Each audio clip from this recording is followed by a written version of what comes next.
Finalmente, número 4. Juan Carlos Rodríguez afirma que los músicos no tienen por qué enseñar teología. En un concierto, de pronto un buen álbum en mi carro lo voy escuchando y me voy edificando, me voy gozando y voy cantando. Entonces pienso que el trabajo de un músico no es enseñar teología, no es ser un maestro. Si lo hace y tiene talento para eso, gloria a Dios. No, el trabajo es hacer canciones, escribir lo que Dios pone en nuestro corazón. Entonces pienso que el trabajo de un músico no es enseñar teología, no es ser un maestro. Si lo hace y tiene talento para eso, gloria a Dios. Este señor cada vez que sale a hablar se equivoca. O sea, no porque lo diga yo, es porque lo dice la Biblia. No se trata de mi percepción sobre Juan Carlos, sino de lo que dice Juan Carlos comparado con lo que dice la Biblia. Deuteronomio, capítulo 31, verso 19. Ahora pues, escribíos este cántico y enséñalo a los hijos de Israel, ponlo en boca de ellos, para que este cántico me sea por testigo contra los hijos de Israel. Primer versículo nos enseña que el Señor usaba los cánticos para que los israelitas aprendieran de su voluntad. Por medio de los cantos se aprendía lo que el Señor enseñaba. Primera de Crónicas 25:1. En la traducción en el lenguaje actual, David y los jefes encargados del templo apartaron a Asaf, Emán y Jedutún junto con todos sus hijos para que se encargaran de la música de los cultos. Estos músicos comunicaban el mensaje de Dios por medio de sus cantos o acompañados de instrumentos de música y estaban bajo las órdenes directas del rey David. ¿Cuál era la función de un músico cristiano? Bueno, en esa época no era cristiano, un músico judío en el templo. ¿Cuál era la función de ese músico? Comunicar la palabra del Señor, el mensaje del Señor. ¿Cuál es el mensaje de Dios? La Biblia, la palabra de Dios. ¿Cuál es el papel, la responsabilidad, el trabajo de un músico cristiano, señores? Pues compartir la palabra de Dios, comunicar el mensaje de Dios, comunicar nuestra opinión, nuestros sentimientos, como dice Marcela Gándara, nuestro mensaje, no, la palabra de Dios. Siempre ha sido el mismo trabajo, siempre ha sido el mismo servicio. Yo no puedo creer cómo este señor dice que no, que los músicos no tienen por qué saber teología. Mire, cualquier cristiano tiene que saber teología. Si usted es de esos cristianos que dicen lo importante es el espíritu, lo importante es la revelación espiritual, usted ya no sabe Biblia y ya no conoce a Cristo, porque es que la única manera de conocer a Cristo es por medio de la palabra de Dios.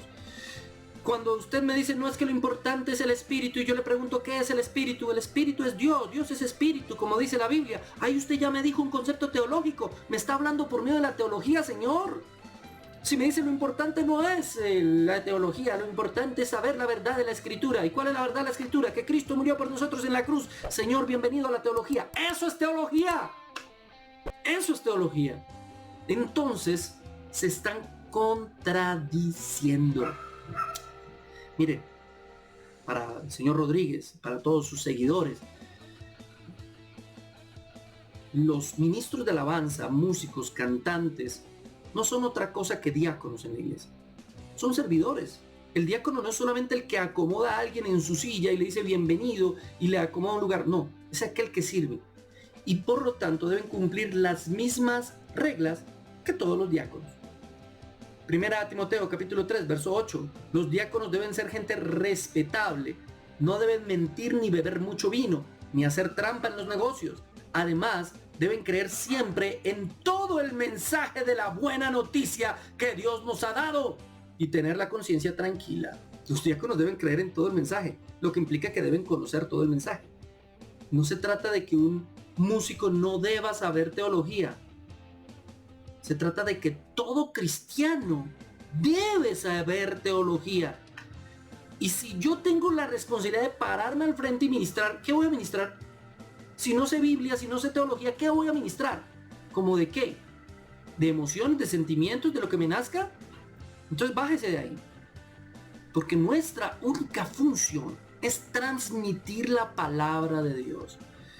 Ay, este señor Juan Carlos, esto también lo dijo hace tiempo. Miren, yo no estoy diciendo esto porque sea noticia. Lo estoy diciendo para llegar a una conclusión. Nuestros músicos en las iglesias, no solo estos famosos, algunos más famosos que otros, Pero nuestros músicos en las iglesias no les estamos enseñando ni les estamos exigiendo que aprendan la palabra como deben hacerlo antes de ministrar. Como saben tocar bien, como saben cantar bien, como tienen ese talento, los ponemos ahí a que pasen y canten, interpreten un instrumento. Esto no es en el cristianismo tan sencillo, esto no es tan fácil.